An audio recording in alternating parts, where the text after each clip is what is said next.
সাম্প্রতিক সপ্তাহগুলোতে রাশিয়ার বিরুদ্ধে যুদ্ধে ব্যবহারের জন্য ইউক্রেনে গোপন ক্ষেপণাস্ত্রের চালান পাঠিয়েছে যুক্তরাষ্ট্র।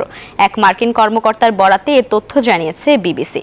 এদিকে ওয়াশিংটনের সমকক্ষ কেউই নয় বলে বুধবার মস্কোকে ইঙ্গিত করে মন্তব্য করেছেন মার্কিন প্রেসিডেন্ট জো বাইডেন।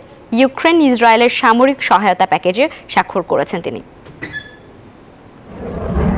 বুধবার বিবিসির এক প্রতিবেদনে বলা হয়, সাম্প্রতিক সপ্তাহগুলোতে ক্রিমিয়ায় রুশ লক্ষ্যবস্তুতে আঘাত হানার জন্য ইউক্রেনে গোপনে দূরপাল্লার ক্ষেপণাস্ত্রের চালান পাঠিয়েছে যুক্তরাষ্ট্র।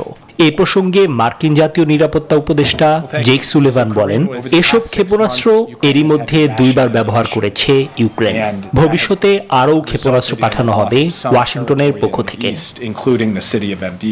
এদিকে বুধবার মার্কিন প্রেসিডেন্ট জো বাইডেন জানালেন, রুশ প্রেসিডেন্ট ভ্লাদিমির পুতিন বা অন্য কারো কাছেই মাথা নত করবেন না তারা। এদিন ইউক্রেন ইসরায়েল সামরিক সহায়তা প্যাকেজেও স্বাক্ষর করেন তিনি। টয়লেট রাখে ফ্রেশ 100 ফ্ল্যাশ পর্যন্ত, তাই ব্যবহার করুন ডমিক্স ফ্রেশ গার্ড। একই দিনে ইউক্রেনের প্রেসিডেন্ট ভলোদিমির জেলেনস্কি বললেন, মার্কিন সহায়তা পাওয়ার পর যুদ্ধে আবারও সক্রিয় হয়ে ঘুরে দাঁড়ানোর চেষ্টা করবে তার দেশ।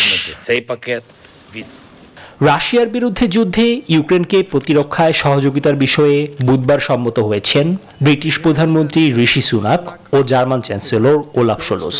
শেষ মুহূর্ত পর্যন্ত কিয়েভকে সমর্থনে ইউরোপকে ঐক্যবদ্ধ হতে হবে বলে জানিয়েছেন তারা। নিবির আমিন, নিউজ 24।